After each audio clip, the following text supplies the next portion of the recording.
do call a 2-minute. It's not a half hour, it's not 45 minutes. Oh, we did? Pro-Am?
Reading some of the stuff, it seems like we're basically just going back in time to where it's like you're in your hotel and the room service is free, so you don't have to, stuff's closed.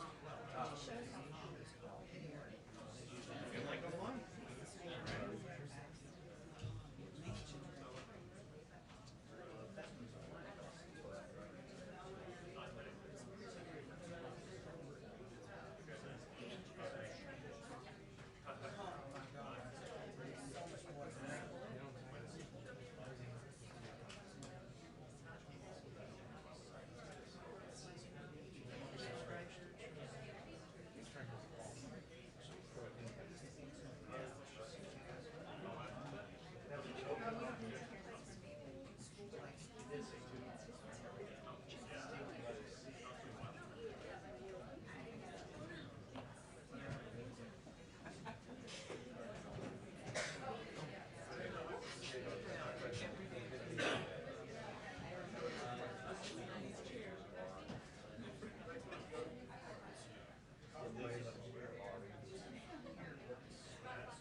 Happy Tuesday. So we have two very special guests with us again today. As you know, the Biden-Harris administration I'm just going to let you all settle in here. Okay. All right. Great. Okay. So as you all know today, the Biden-Harris administration announced key findings from the reviews directed by the President's executive order on America's supply chains. The executive order, signed February 24th, directed a whole-of-government approach to assessing vulnerabilities in and strengthening the resilience of critical supply chains. So here to discuss the immediate actions we will be taking to promote economic security, national security, and create good-paying union jobs by strengthening American supply chains are repeat guests, back for the second time. They had so much fun the first time. Deputy Director of the National Economic Council, Sameera Fazili, and Senior Director of International Economics and Competitiveness at the NSC, Peter Harrell. Okay, thanks, Sameera. You're kicking us off. Thank you. Hi, everyone. Good afternoon. And thank you, Jen. It is good to be back here at the end of this whole of government review that we just undertook of America's supply chains following President Biden's direction back in February. We said from the beginning that our approach to supply chain policy needs to be an integral part of the President's overarching economic strategy to grow the economy from the bottom up and the middle out. We also said that we were not going to simply be writing reports in this 100 days, and that we're going to sit on a shelf. We were going to be taking action to address specific supply chain vulnerabilities. I think today's reports make both those things crystal clear. To achieve supply chain resiliency, we need to build back better by leveraging America's greatest strengths. First and foremost, American workers. Decades of focusing on labor as a cost to be managed and not an asset to be invested in have weakened our domestic supply chains, undermined wages and union density for workers, and also contributed to companies' challenges finding skilled talent. We must focus on creating pathways for all Americans to access well-paid jobs with a free and fair choice to join a union and bargain collectively. Second, our diversity. We need to unlock the full potential of the American people, including making economic opportunities available across our country and for women and for people of color. Third, our small businesses. To build a diverse and healthy ecosystem of suppliers, we must rebuild our small and medium-sized business manufacturing base that has borne the brunt of the hollowing out of U.S. manufacturing. Fourth, our alliances. We need to diversify our international suppliers and reduce geographic concentration risk. For too long, the U.S. has taken certain features of global markets, especially the fear that companies and capital are going to flee to wherever wages, taxes, and regulation are the lowest, as inevitable. The pandemic laid bare the challenges of this approach, and we need to change it. We are committed to working with partners and allies to decrease the vulnerabilities in our collective supply chains. And finally, fifth, our imagination. Our approach to supply chain resilience needs to look forward to emerging threats, from cybersecurity to climate issues, and so we are future-proofing and building back better. Second, it's clear from these reports that we need to take action, and today we made a series of announcements to that effect, including on pharmaceuticals. The Department of Health and Human Services is going to be using its Defense Production Act authority and funding appropriated under the President's American Recovery Plan to invest $60 million in advanced pharmaceutical manufacturing technologies and R&D. On advanced batteries, the Department of Energy will take steps to advance its support for battery research, manufacturing, and processing. This is going to include new rules to ensure that companies that develop new products based on federal R&D funding manufacture those products in the U.S. So what is invented in America can be made in America by America's workers. On critical minerals and materials like lithium and rare earths, that are essential in our fight to combat the climate crisis. We will be announcing a comprehensive strategy that includes both increases in sustainable U.S. production and processing and working with allies and partners to increase sustainable global supply and reduce reliance on geopolitical competitors. Across all of our domestic and international efforts on minerals, we will maintain a commitment to adhere to the highest environmental, labor, and social sustainability standards and support robust community engagement in the process, including tribal consultations here in the U.S. On semiconductors, the Department of Commerce will double down on their ongoing work to convene industry and work with allies and partners to increase transparency, communication, and trust throughout the semiconductor supply chain.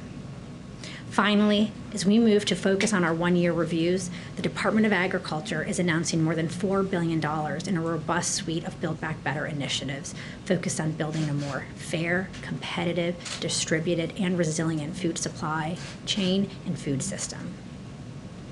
Third, we need to be nimble and be able to address emerging supply chain issues at the same time as we're continuing this work on these longer supply chain resiliency strategies.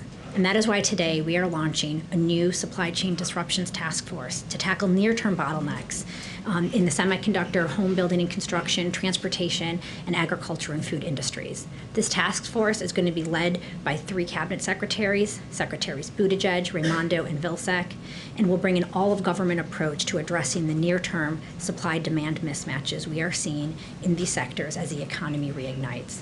They will be collaborating closely with industry, labor, and other stakeholders to surface solutions, share best practices, and take actions. And we at the White House are going to be their partners by their side.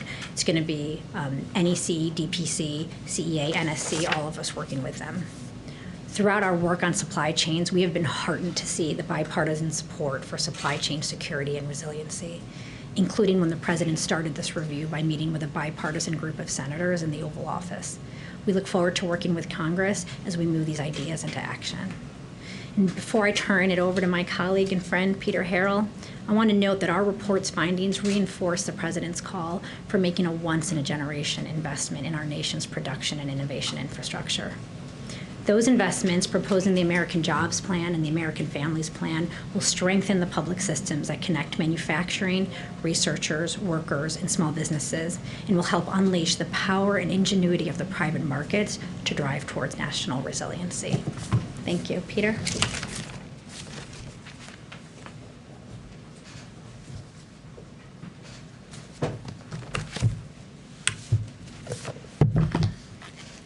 Good afternoon.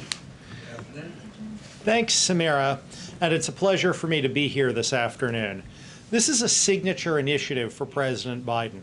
He has focused on supply chain resilience since his campaign, when he promised almost a year ago that if elected, he would direct his administration to expand investments in U.S. manufacturing and to take other steps to strengthen the resilience of U.S. supply chains.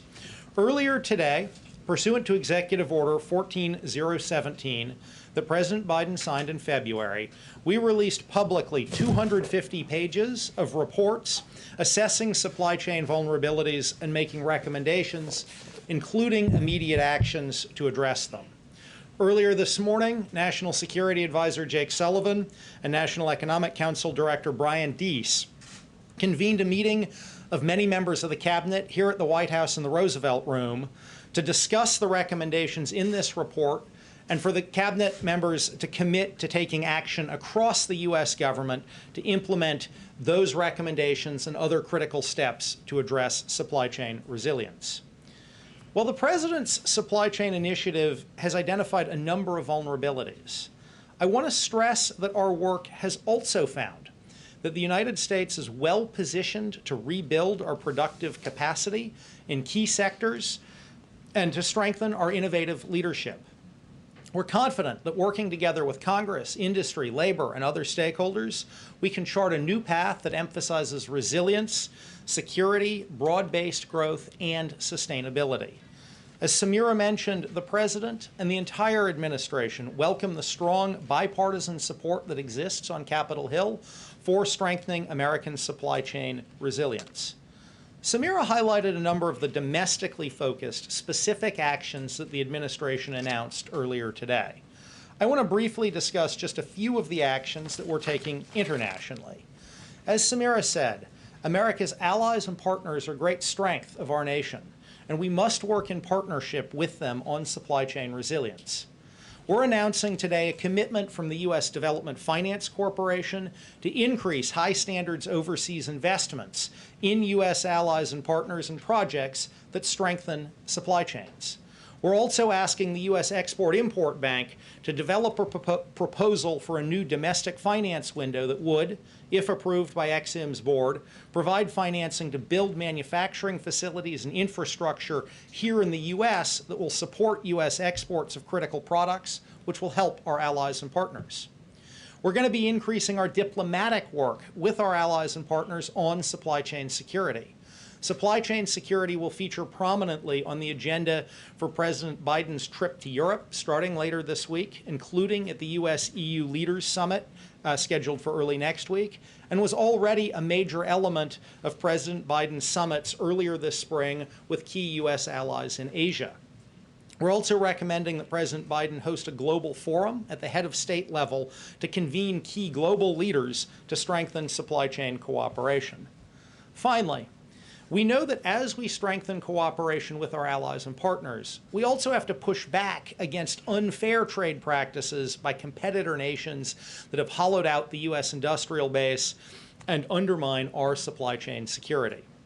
We're launching a U.S. trade representative-led supply chain trade strike force to identify unfair trade practices that undermine U.S. supply chains and to identify specific trade actions we can bring to combat those practices. We're also asking the Commerce Department to evaluate a Section 232 action on neodymium magnets, which are essential to motors and a range of defense and industrial applications, to identify tools to reduce our foreign dependency.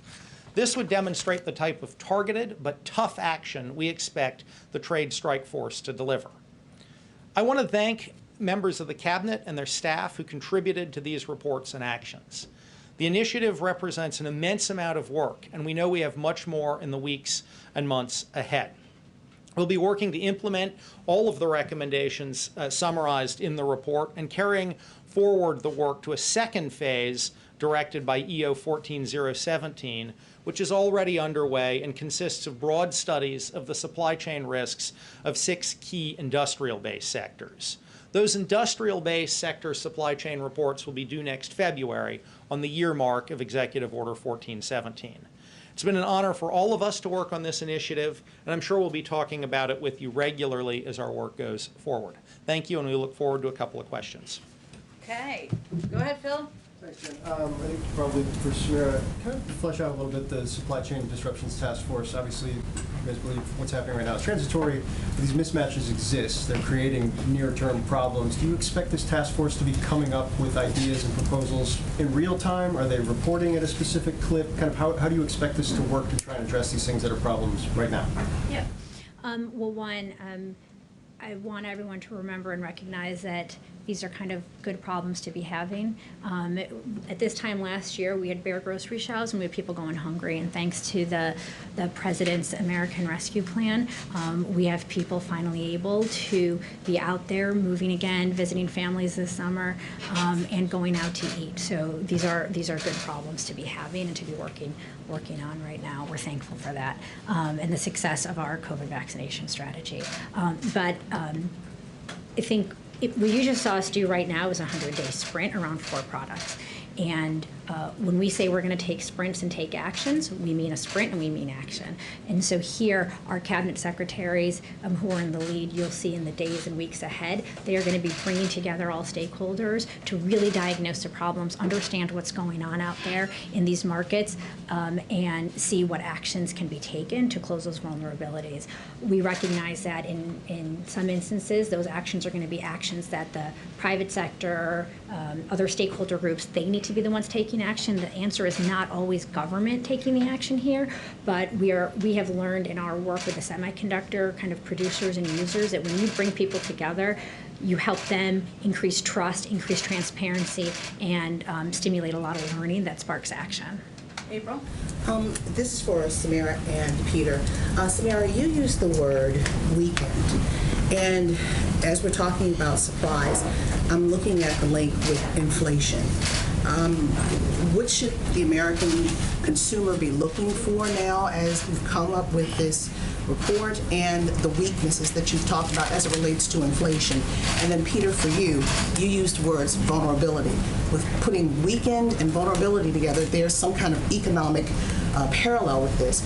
Where are we economically in this nation? What is our status? We are staving off or have been trying to stay off depression. Where are we economically? Are we still in recession, deep recession? Where are we? If you can answer both of those questions. Look, I think where we are economically is the U.S. is clearly the engine of global growth right now. our economy has reignited, and the rest of the world is being valued by our successes here. So the economy is fundamentally in a position of strength, but this president has consistently said that what we need to do is take this moment to build back better. So when we talk about weaknesses and vulnerabilities in this report, we've identified structural long-term problems that have built up over time in our economy, and that is why this president has been out there calling for Congress to take action on his American Jobs Plan and American Families Plan, because what we need now is a transformational investment to make sure we can actually grow from the bottom up and the middle out. Peter, do you want to, Peter? What about the issue of inflation, though? Oh, you know, on these supply chain bottlenecks that we're seeing, these some of these price dislocations, these temporary increases in delivery time, we fully expect these bottlenecks to be temporary in nature and to resolve themselves over the next few weeks. Like, if again, these are good problems to be having. Demand came back much quicker than even companies expected. I think the success of our vaccination campaign surprised many people, and so they weren't prepared for demand to rebound in this way, but we still expect this to be transitory in nature. We're going to keep an eye on it, but we think it should resolve in the next few months. And the status of where we are economically, recession, staving off depression, deep recession, where are we? And I think Sameera addressed that. I just So want she said, okay, strength. Okay. Strength. Okay, good. Josh. Can I ask a little bit more about the semiconductor portion of this? I mean, and I'll point you to, on Friday, the OECD report. We're like the one advanced economy that I think our growth projections are above where we were at the pandemic. Was it 6.9? So. Good, Josh. On semiconductors, how do you plan to balance funding or support for foreign manufacturers, allies, partners, and domestic manufacturers? Is there going to be a preference given to domestic, or is there a risk that this could, support foreign manufacturers in a way that actually undercuts the domestic industry? How, if at all, do you plan on balancing that? So I think we are taking an all-of-the-above strategy to semiconductor manufacturing and expanding semiconductor manufacturing, both here in the United States and abroad. As you know, the President has called for Congress to appropriate at least $50 billion to strengthen semiconductor manufacturing here in the United States, including both leading-edge semiconductors and also some of the more mature semiconductors where we're seeing current shortages for automotive manufacturing and industrial applications. Generally speaking, consistent with the proposal in Congress, we would expect to encourage both foreign and American companies to invest here in the United States. And I think we're already seeing some announcements of that, where we've seen announcements from Intel, from Samsung, from Global Foundries, from a whole range of both foreign and American companies to expand capacity here. But it isn't just from an overall strategy. That money is going to be about attracting capacity here in the United States. But from our overall strategy, it's not only about expanding capacity here in the United States, it's also about working with allies and partners. Yesterday, for example, Bosch, the major European automotive supplier, opened a new automotive semiconductor factory in Germany. That's going to help alleviate some of the global shortages we're seeing. So while that money is going to lead to greater production here in the United States, and we are expecting to see a major increase in production over the next couple of years, this is also an area where we see opportunities to work with allies and partners. You would treat an investment in the U.S. in a semiconductor plant equally, whether the investor was a foreign company or an American one? So we expect that the incentives will be available on a competitive basis to both foreign and American companies. I'm not here to get into the specifics of exactly how the program will be implemented if Congress, in fact, passes it. Finally, can you talk a bit about the trade strike force? What are they tasked with doing or able to do that USTR doesn't do already? So I think the trade strike force is a vehicle to leverage a number of our existing trade tools, but to really focus them on supply chain vulnerabilities. We have, as we looked across the 4 products that we are releasing reports on today, we saw example after example where an unfair foreign competitor action had led to the hollowing out of a supply chain for a key U.S. product. And these are all often very specific things those foreign governments are doing. So what this is going to do is harness and focus the government agencies involved in trade enforcement on how do we use our trade tools to strengthen, to combat unfair trade practices that impact supply chains and to strengthen U.S. supply chains. And I think the neodymium magnet 232 we're asking Commerce to evaluate is an example of that. Through our reports, we identified a very specific product where there's a very specific supply chain vulnerability, and we're getting the task force to look at that. Brian. I guess, Peter, the disruption task force, are you all going to be looking at ransomware attacks? And how will you deal with it internationally? On ransomware? Yes. The Disruption Task Force is focused on semiconductors, lumber and construction, or home building and construction materials. It's not going to focus on ransomware and cybersecurity. We have a whole other process in place led by our National Security Council that addresses cybersecurity risks and issues. And internationally, you'll deal with that? How? So I think you saw the other day Deputy National Security Advisor Neuberger talk about some of the steps that the administration is taking to address ransomware. She is leading a process to identify and close vulnerabilities that we face from ransomware. One of the sets of issues we have been looking at in our supply chain review, both on these 4 products and in our year-long industrial base, is cybersecurity risks to our supply chains. Clearly, cybersecurity risks can disrupt supply chains, but Ms. Neuberger is leading the sort of focused response to the ransomware issue. That'll be two different things. Are they working together? I would not say it's siloed. Yeah. We work very closely. I think Peter and I being up here shows you how closely the National Economic Council and National Security Council work together on issues where it makes sense for us to come together. And so on cybersecurity, you have seen us behind the scenes working together to figure out how we can leverage our tools and our convening power to have a whole government response repeatedly. Okay, last one right in the middle. Go ahead. Will Right, the, yeah, go ahead, sorry. will the administration work on unbundling large contracts to ensure that Black-owned companies can compete for them? No. So we are very focused on trying to make sure that our Build Back Better agenda, sorry, it's hard to see.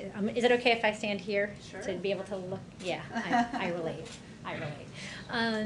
No, we are really focused on making sure that as we talk about diversifying supplier bases here in these reports, that we are not just talking about small businesses, but we're talking about disadvantaged businesses as well, and minority-owned businesses. And so you've seen in our American Jobs Plan that we put proposals in there related to small business and strengthening small business, and we know an important piece of that is leveraging federal procurement and the power of federal procurement to support those businesses. So. Christian's been very eager in the back. Go ahead, Christian. Last actual one. You talked about the Export-Import Bank and some of the financing that's going to be done to shore up industrial manufacturing here in the United States. Under the previous administration, though, China was one of the top destinations of U.S. export-import financing. An overwhelming majority of that money actually went to state-owned enterprises. Is the administration looking at anything in terms of financing that goes to some of these industries overseas? Shouldn't the priority be making certain that money stays here? So that's actually exactly the proposal we're asking the Export-Import Bank's board to evaluate, is a new window that would foster direct Ex-Im Bank financing for the construction of manufacturing and infrastructure here in the United States. Obviously, they have a long-standing set of programs that finance the export of products made in the United States to foreign buyers. But actually, it's exactly what we're asking them to look at as ways to expand the financing for construction and investment here in the U.S. Thank you both so much for joining us. Appreciate it. Always welcome. Thank you. We love hearing about supply chains here. Thank you. Okay. Just 2 more items for all of you at the top. Yesterday in Guatemala City, following a bilateral meeting with the Guatemalan president, the vice president announced a new effort to partner with Guatemala around security, economic development, and anti-corruption. Today in Mexico, the vice president will hold a bilateral meeting with President Obrador. They'll discuss our economic relationship, security cooperation, and stemming migration.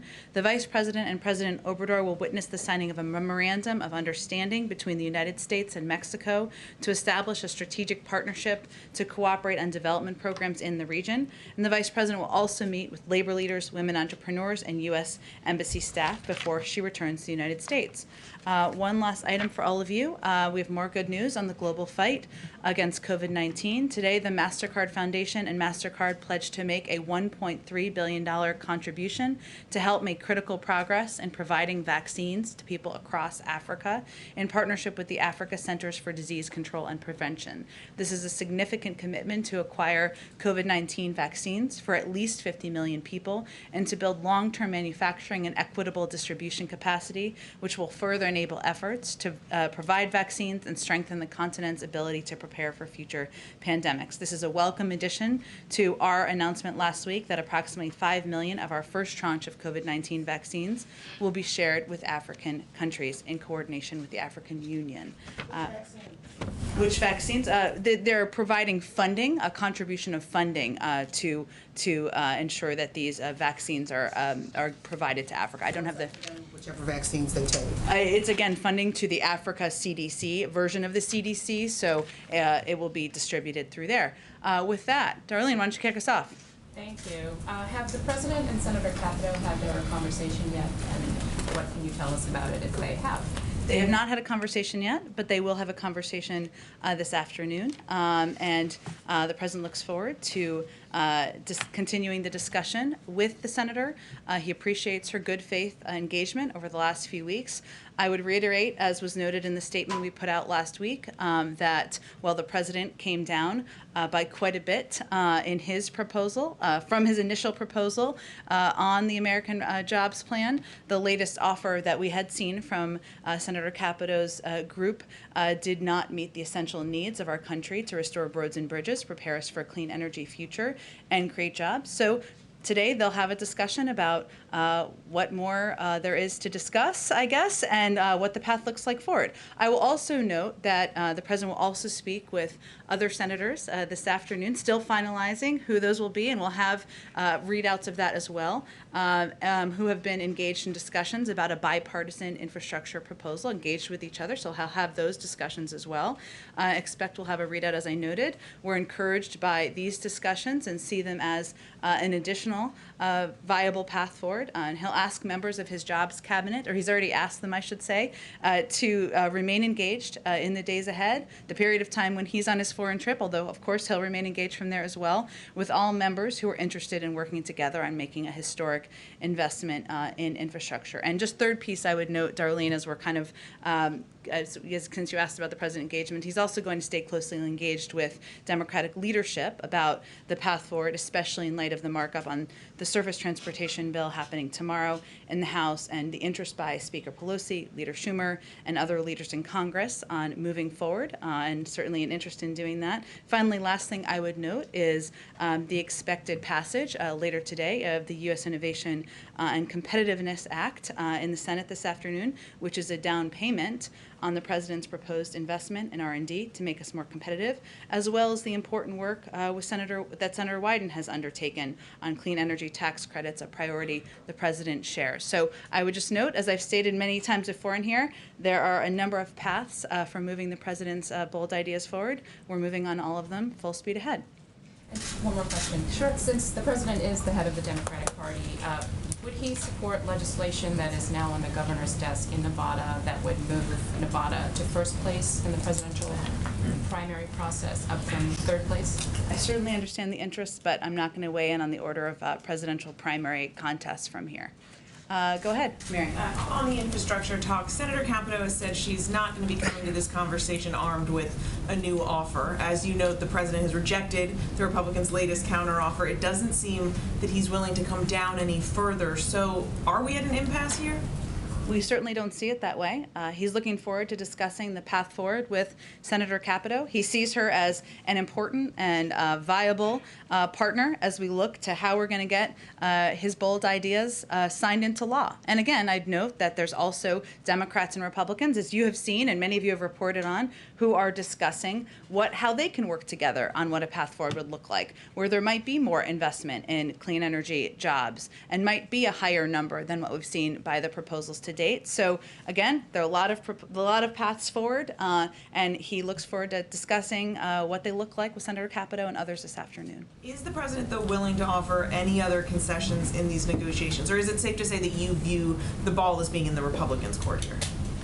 Look, I think this is, as any negotiation is, it's about both sides looking to see how much they can come to the other side and how much you have to give. The president has come down by about $1 trillion. That's quite a bit. Obviously, we'd like to see more, but there are a number of opportunities and paths to have these discussions moving forward. I wonder just broadly, if you could explain a little bit more how the president has been preparing for this big trip tomorrow. How much time has he been spending in briefings? Just sort of how has he been getting ready for this upcoming? Well, first I will say that he's been getting ready for 50 years. He has been on the world stage. He's known a number of these leaders for decades, including President Putin and including a number of the leaders he'll see at NATO and he'll see at the G7. Now, this is an important opportunity for him to see them in person, and there's nothing like face-to-face engagement in diplomacy.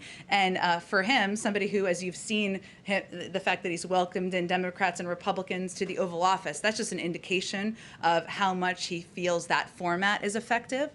So he's been engaging with his team, talking about what bilateral conversations he'll be having, where there are opportunities, where there are moments to voice the United States concern where necessary. But again, he's got quite a several decades of experience to build on here. So he'll be relying on that during his trip. Go ahead, Phil.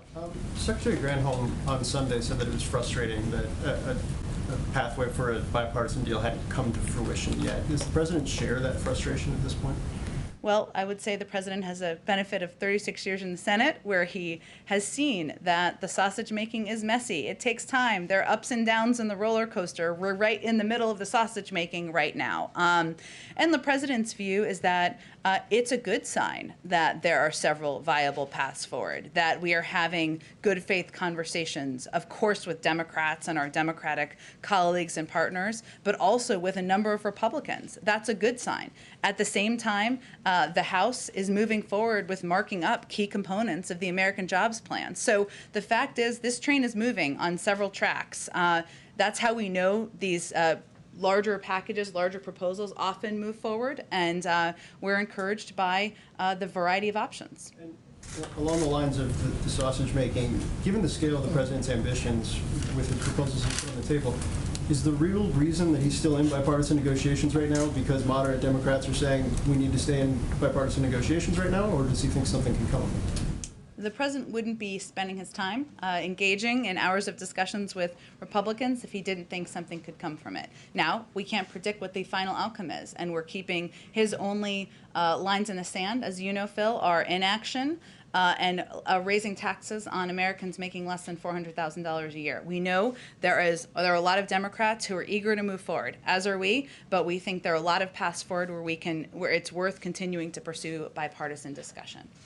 Go ahead. Thank you. About the vice president's trip, why is it then that when the vice president is asked if she has plans to visit the border, she says we've been to the border, even though she has not as vice president? Well, as the vice president, she does speak for the actions of the people in the administration. She certainly helps oversee. I expect that sometimes she may go to the border, Peter, but as you know, what her focus has been, what the assignment is specifically, is to work with leaders in the Northern Triangle. She's on a trip doing exactly that, exactly what the president asked her to do. And as we understand it, though, her main focus is to try to address the root causes of migration. Did somebody decide here that it would not be helpful for her to go to the border and talk to people who just migrated here? Well, again, I think that at some point she may go to the border. We'll see. But she's in the Northern Triangle now to have discussions with leaders, with community leaders, with civil society leaders, with the embassy about how we can work together. And obviously she's made a couple of announcements already, probably more to come before she comes back to the United States. And she described, though, you said she might go to the border. She described a trip to the border yesterday as a grand gesture. Why? Look, Peter, again, I think her focus of this trip is on meeting with leaders, having a discussion about how to address corruption, how to address the root causes, how to work together to address humanitarian challenges in these countries. That's exactly what she's doing on the ground, and I'm sure she'll report back to the president when she returns. Go ahead. I'm going to follow up with the border in a second, but let me ask you, if I can, on infrastructure. You laid out some of the conversations that the president is having, including sort of his message to some of the Democrats on Capitol Hill right now, to sort of get a little better detail there. Would the president support, does he want Democrats to more actively pursue the process of reconciliation as an option? Well, Peter, I would say that the Democrats are already moving forward on marking up components of the bill. And Democratic leadership has been clear that they want to move forward on infrastructure and making a historic investment in infrastructure. There'll be a discussion about the mechanics of that, over the course of the coming days, and we'll have more to read out once those discussions have been had. So we can't, in terms of like the time frame for those decisions to be made, obviously the message just Democrats is keep going and we might need you. Well, look, I think to be clear, the president's always going to continue to pursue opportunity to work with Republicans, regardless of what mechanics are moving forward in the House. He's going to keep pursuing those opportunities, and we fully expect that there will be several pathways that are moving on different channels as we look to how we're going to get this American Jobs Plan passed. As it relates to the border right now, we heard from the Vice President yesterday where her message was very simple and blunt. She said to those migrants who would be considering coming, she said, do not come. Obviously, there's some progressive Democrats, among other critics, who have been frustrated by that. Alexandria Ocasio-Cortez, perhaps most prominently, saying it was disappointing to see. She said, among other things, that seeking asylum at any U.S. border is a 100% legal method of arrival. What does the White House say to those progressive Democrats, among others, who are frustrated by the message the White House is delivering? Well, first, of course it is. And one of our focuses and the priorities of the president and the vice president is to improve asylum processing at the border, to work with a range of Democrats and hopefully Republicans, because in history it's been a bipartisan effort to get immigration reform passed, to ensure there's a more viable pathway to citizenship and a better processing at the border. What the vice president was simply conveying is that there's more work to be done, that we don't have these systems in place yet. It's still a dangerous journey, as we've said many times from here and from many forums before, and we need more time to get the work done to ensure that asylum processing is where it should be. Last question about the Senate report, bipartisan Senate report, as it relates to what happened on January 6th. Obviously, it addressed the security planning, the response failures. We know that that's held up on Capitol Hill right now. Your reaction to that, and what, if anything, more the White House can do as it relates to those security failures in terms of planning and the like? Well, first let me just reiterate that, of course, the events of January 6th were an assault on our democracy and the rule of law, and the president has been outspoken in calling for a full and independent investigation to what transpired. As it relates to the report, our team is currently reviewing the report and its findings to inform our ongoing efforts to ensure something like that could never happen again, and what role, of course, the federal government can play. There are many roles, as you know, that the report seems to surface on what officials on Capitol Hill could do, and we want to assess how we can be a good partner in this effort moving forward. I would also note that on his first full day in office, he asked his team to launch a review on how we can improve the federal government's response to the threat of domestic terrorism, something he also touched on when he was in Tulsa last week, and we'll be releasing that broader strategy soon as well. Go ahead, Sameera. Thank you, Jen. The FDA has still not cleared the 60 million AstraZeneca doses that are part of the president's commitment to share 80 million doses overseas by the end of June. Is there any concern that the administration will not get that approval from the FDA in time? And if that were the case, will the U.S. then make up for those 60 million doses with other available vaccines in order to meet the president's deadline of the end of June? Right. Well, we, as you know, can't predict or expedite the timeline here. It's the FDA who will make that decision about when those doses will be approved, if and when they will be approved. We do remain committed committed to ensuring that we meet our commitment of 80 million doses, getting those out to the global community by the end of June, which is again 5 times more than any other country and 13% of our own supply. It's only June 8th, so we have quite a bit of time, but we remain committed to that. And obviously, if the FDA approves AstraZeneca doses, then that will be a component of that supply. Just as a cooler question on behalf of our colleagues at the Canadian Press as well as Global News, on the timeline for reopening the U.S.-Canada border, Canada has said it will look to take a phased approach. Does the White House see an announcement happening in concert, or is the U.S. prepared to ease those restrictions on its own? Well, again, we would make a decision about the Canada border based on the guidance of our health and medical experts. And I'm sure that when that decision is made, we would communicate through diplomatic channels, but I don't have anything to predict about the timeline. Go ahead, Mara. Thank you. You've mentioned how long the president has spent in the Senate. He's talked himself about how timing and sequencing things are really key to presidential leadership. Does he have an objection to starting with H.R. 4 instead of H.R. 1? In other words, why not do the John Lewis Act first? I think he is quite open to what Democratic leadership feels is the viable path forward, and will work closely with them in coordination. There's a difference of opinion on that, on what would be the best one to go for. We're not going to be the arbiters of that, but we will discuss with them. We will discuss with them as we look ahead what the right path forward is. Okay, and my second question, just on infrastructure, in terms of the people he's speaking to this afternoon, will one of them be Mitt Romney? We will give readouts of who he's spoken with once we've completed those calls, but I don't have anything to preview for you at this moment. To Mitt Romney. Has he ever spoken to him in his life? It's a good question. He's spoken with a number of Republicans. As you know, we don't read them all out. I don't have anything to read out for you, but he has obviously, in a different circumstances, had conversations. In terms of these different paths and different groups, this group that he's going to talk to this afternoon, is this the first time that he's starting to kind of reach out to them? He's been really focusing on Capito up until now.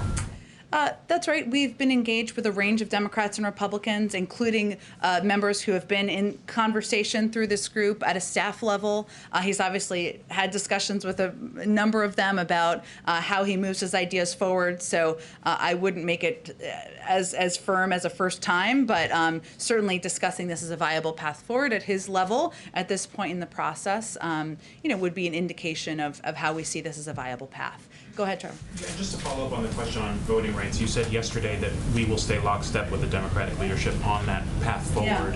And what Pelosi said in her letter today is that the H.R. 4 is not going to be ready until the fall. So are you, and to focus effort on the Senate passing H.R. 1.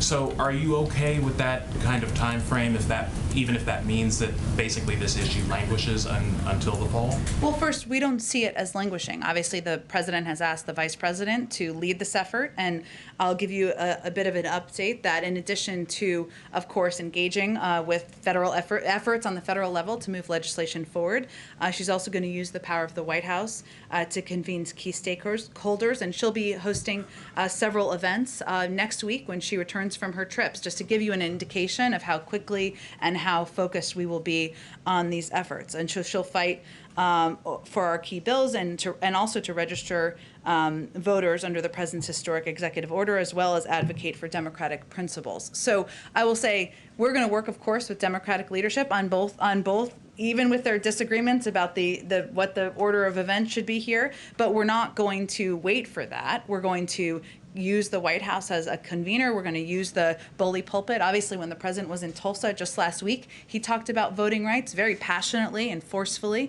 I'll also note that we're also continuing to work to implement the executive order that the president signed into law early on in his administration. And that executive order uses every authority available to make voting easier, more accessible, and more fair. It directs agencies to expand access to voter registration and election information, assists states under the National Voter Registration Act, improves and modernizes vote.gov, increases federal employees' access to voting, analyzes barriers to voting for people with disabilities, increases voting access for active duty military and other voters overseas. So I would just note that we are not relying on just one option here. Of course, federal legislation is something he will continue to press for, but we'll use the bully pulpit, we'll use our convening power, we'll continue to press through on implementing this executive action as well. Separate issue, there was a report this morning about basically IRS records showing that very wealthy Americans have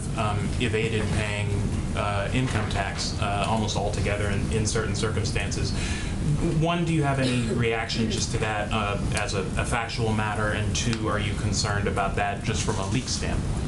Well, let me take the second part first because I think that's important. Any unauthorized disclosure of confidential government information by a person with access is illegal, and we take this very seriously. The IRS commissioner said today that they are taking all appropriate measures, including referring the matter to investigators, and Treasury and the IRS are referring the matter to the Office of the Inspector General, the Treasury Inspector General for Tax Administration, the FBI, and the U.S. Attorney's Office for the District of Columbia, all of whom have independent authority to investigate. So obviously we take it very seriously. I'm not going to comment on specific unauthorized disclosures of confidential government information. I can tell you that broadly speaking, we know that there is more to be done to ensure that corporations, individuals who are at the highest income are paying more of their fair share. Hence, it's in the president's proposals, his budget, and part of how he's proposing to pay for his ideas. April, go ahead. And Michelle, I'm sorry, I'll come back to you. Go ahead. I want to follow back up on voting rights, on matters of voting rights. Sure. This president has based his administration on equity and equality. And now the issue of voting rights is in our face. We are voting without the full protections of the 1965 Voting Rights Act because of Shelby v. Holder, but it's also unraveling because of states. And the person that seems to be holding it up is Joe Manchin. Is the president planning to specifically speak with him about voting rights, not including it with infrastructure or anything? Is he planning on speaking with him specifically on voting rights, particularly after this morning's virtual meeting with civil rights leaders who say the conversation will continue?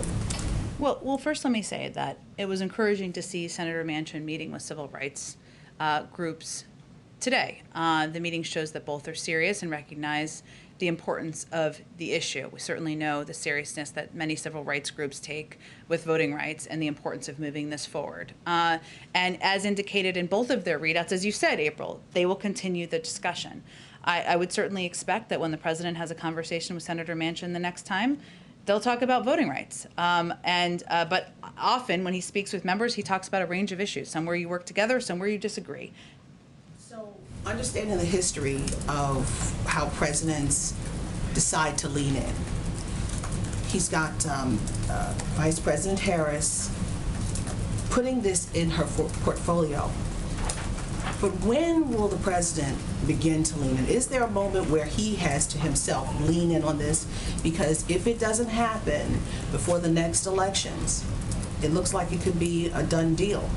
Well, April, you were with the president in Tulsa last week, right? You heard how passionately he spoke about voting rights, how central this is to how he views his presidency, his leadership, the future of our democracy.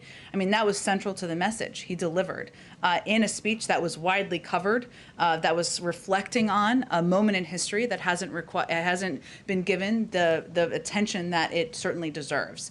I certainly would not say we're waiting. As I noted, we're going to continue to press for federal action, to move forward on a bill that the president would love to sign into law. We certainly know we can't do that with a magic wand. That's not how democracy works, for good reason. But the president also signed this executive action early on, a very expansive and powerful executive action, because he did not want to delay a moment in ensuring that we were taking more steps to assist states, to improve and modernize vote.gov, to increase federal employees' access to voting, to analyze barriers to voting for a range of people. And that was an action he took early on. We're continuing to implement now. And I'll also note that the vice president, asking his vice president, his partner, to play a role in leading this, something that she also asked for, just to be clear, asked to do, it sends a message about what a priority this is to the president. They have regular lunches. They engage. She's the first in the room and the last in the room. And she's going to not hesitate either, not delay either, I should say. When she comes back from her trip, she'll be convening people, and she will be elevating these issues as well from her platform. Jen. Go ahead, Risha. Thank you, Jen. The Family Reunification Task Force has reported that of the about 3,900 children who were separated from their families, it does not have a confirmed record of reunification for 2,127 children. Can you explain what that means, that they don't have a record of reunification? Does the administration know where these children are? Well, first, as you know, Weijia, from covering this, and I know a number of others have, one of the challenges that they walked into, or we walked into, is the lack of data. And that we knew that would take some time to ensure that we were handling the data and handling the reunification process as carefully as possible. I would note that through the support of NGOs, 1,779 children were reunified with their parents in the United States under past court orders. Over the last 30 days, through the task force and NGO coordination, 7 additional children were reunited with their parents, bringing the total number of reunified children to 1,786. In terms of where we go from here, I mean, I would certainly point you to the task force for what their terminology means. We know there's a challenge with data, a challenge with matching that to what we have access to. But beyond that, I would certainly point you to the Department of Homeland Security. So you don't know if the administration is aware of where these children are? That's not what I said. What I said was the Department of Homeland Security oversees the task force, and I would certainly point you to them to give you more of a clear definition of exactly what they mean by mismatched data, so you have all the information you're looking for. Thank you. And go ahead. On the Justice Department.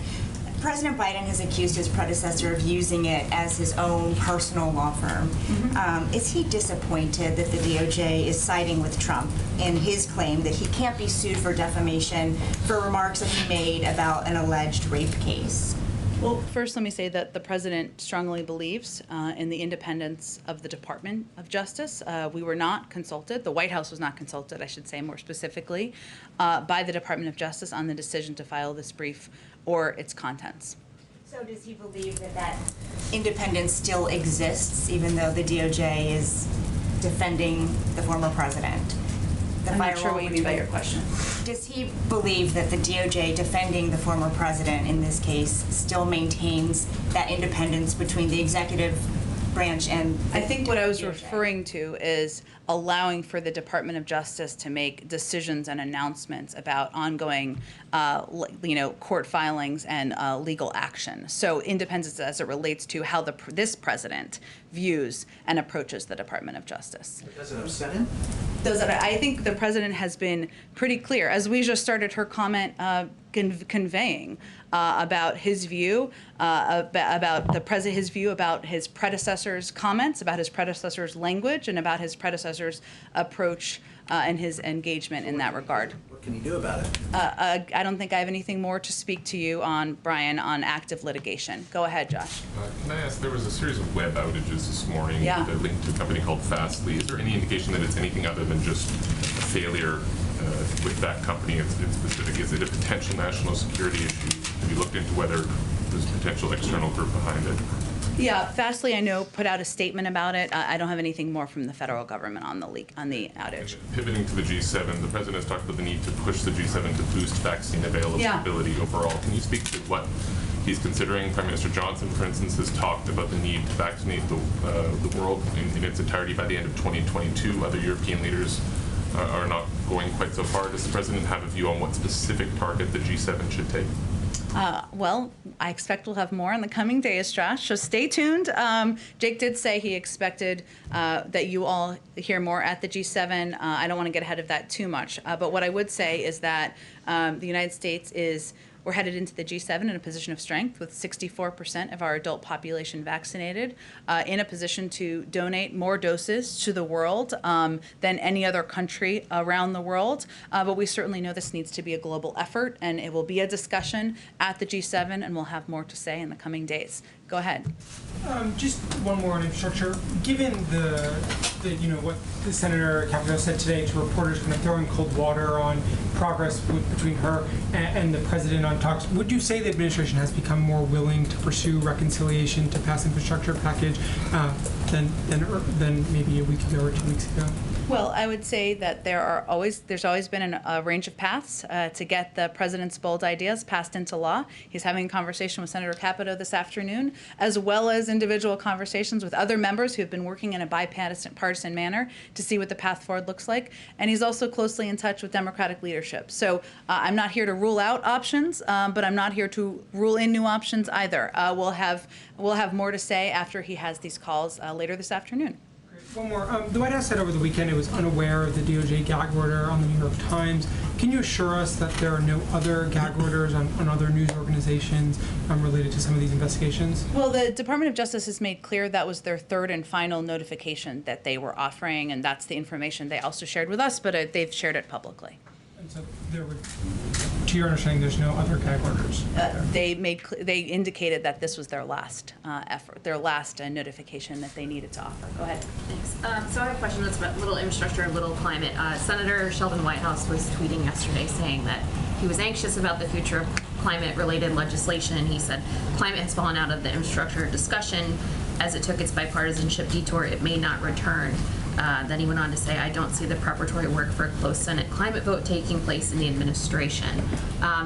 Has the White House reached out to the senator, and also does he have cause for concern on the future of climate-based legislation?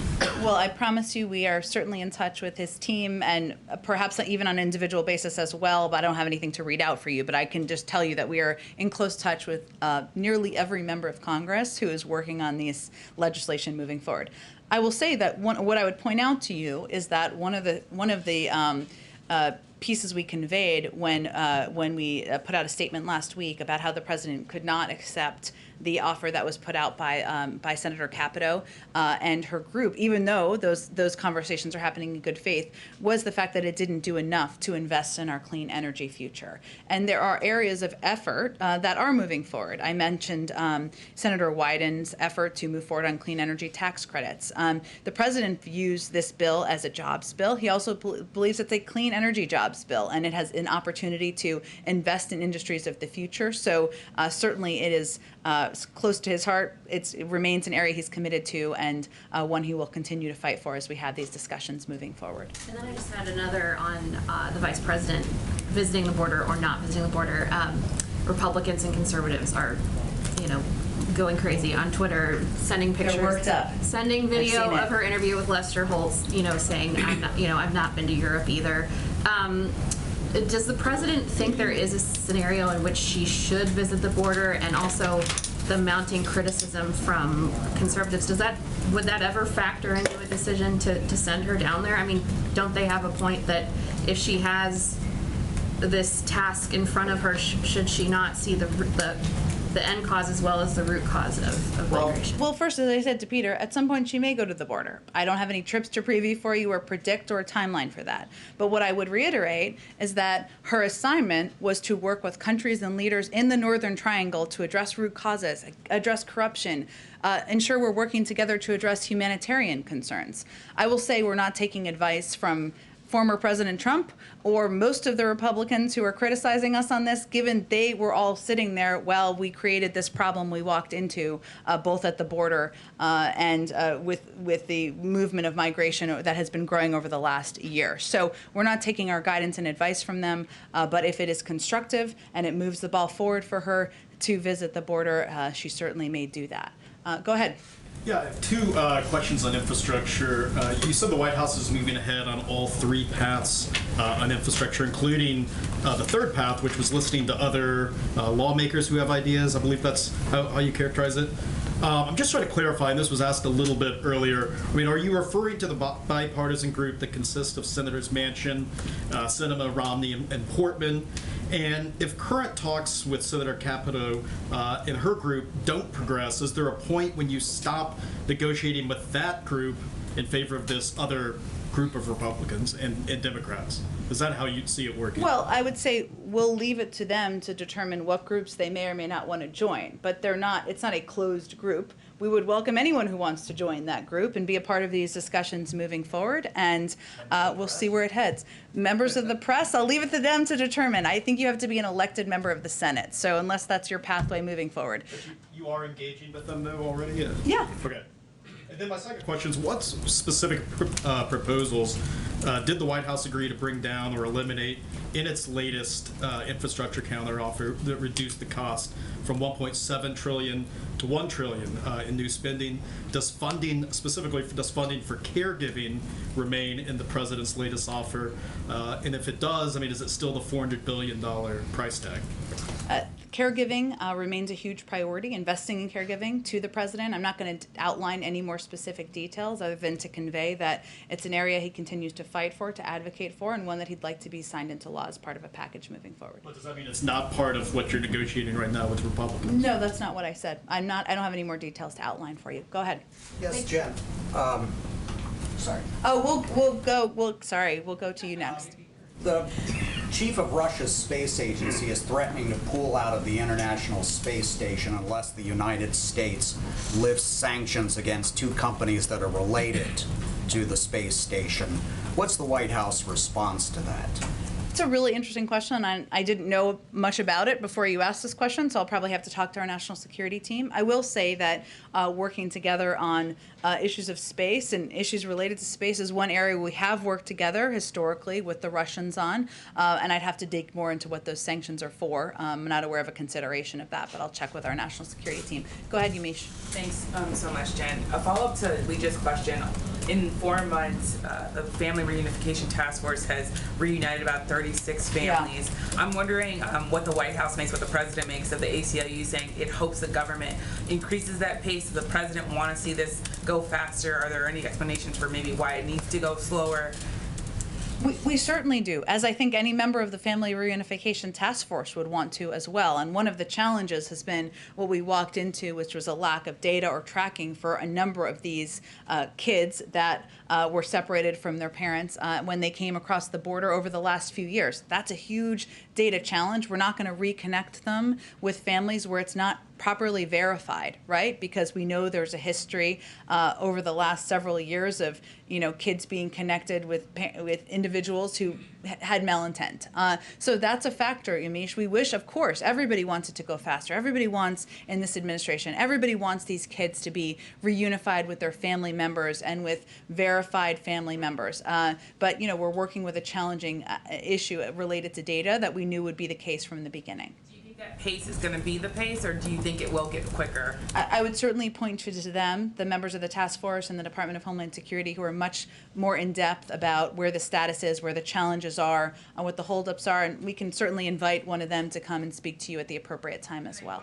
I know there's the COVID task force, but in some ways, when you look at southern states, they are lagging particularly when it comes to vaccination rates. I wonder if the president has any sort of plan specifically targeted to southern states, and whether or not that will impact whether or not he moves back the 70% goal that he set for July 4th. Well, Yamiche, you're right that there are different age groups, there are different demographic groups, there are different geographic groups in the country where we haven't seen the pace as fast as others. So while it's very high, the vaccination rate at this point among seniors, and even pretty high, over 70% for people 40 and older, still young, I will note, it is not where it needs to be in people under 40 and certain states around the country. What we're trying to do, what we just launched this past weekend, is this massive 1-month campaign to incentivize, right?